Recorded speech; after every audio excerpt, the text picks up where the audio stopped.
ஆண்டவராக இயேசு கிறிஸ்து நாமத்தினாலே வாழ்த்துக்கள். தினமும் ஒரு ஜெப விண்ணப்பம் நாம் ஜெபித்துக் கொண்டு வருகிறோம். இந்த நாளிலும் ஒரு முக்கியமான ஜெப குறிப்பை நம்ம ஆண்டு சமூகத்துல வைத்து அதற்காக ஜெபிக்க இருக்கிறோம். இந்த நாட்களும் அநேக இடங்கள்ல இயேசு கிறிஸ்துவை குறித்து சுவிசேஷங்கள் பிரசங்கிக்கப்படாம இருக்கிறது. அப்படிப்பட்ட இடங்களெல்லாம் ஆண்டுடைய பிரசனம், அவருடைய பிரசங்கம் அநேக இடங்கள்ல பாயும்படியாக நாம் ஜெபிக்க போகிறோம். ஜெபம் செய்யலாம்.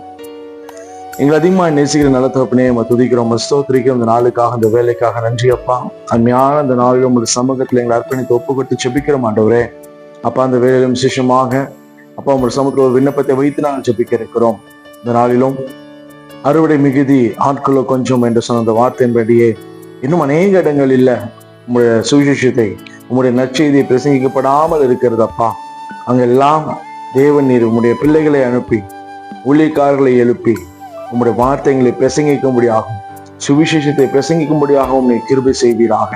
இங்க யாரெல்லாம் இயேசு கிறிஸ்துவை குறித்து அறியாமல் இருக்கிறார்களோ அங்கெல்லாம் என் தகப்பனுடைய நாமம் பிரசனமாய் இறங்கட்டும் என்ற முறையில் ஒப்புக்கொடுத்து ஜெபிக்கிறோம்.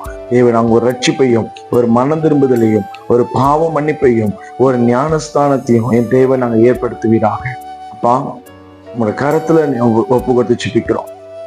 தமிழ்நாட்டுல, இந்திய தேசத்துல எங்கெல்லாம் பிரசங்கிக்கப்படாமல் இருக்குதோ எல்லா கிராமங்களும் தேவனால் சந்திக்கப்படட்டும். எல்லா ஜனத்தாவையும் நாமம் சந்திக்கப்படட்டும். ஏசு நாமத்தில் ஒப்பு கொடுக்கிறோம் நல்ல பிதாவே. ஆமென், ஆமென். God bless you. தேவனுடைய சுவிசேஷம் உலகெங்கும் பிரசங்கிக்கப்படும். ஆமென்.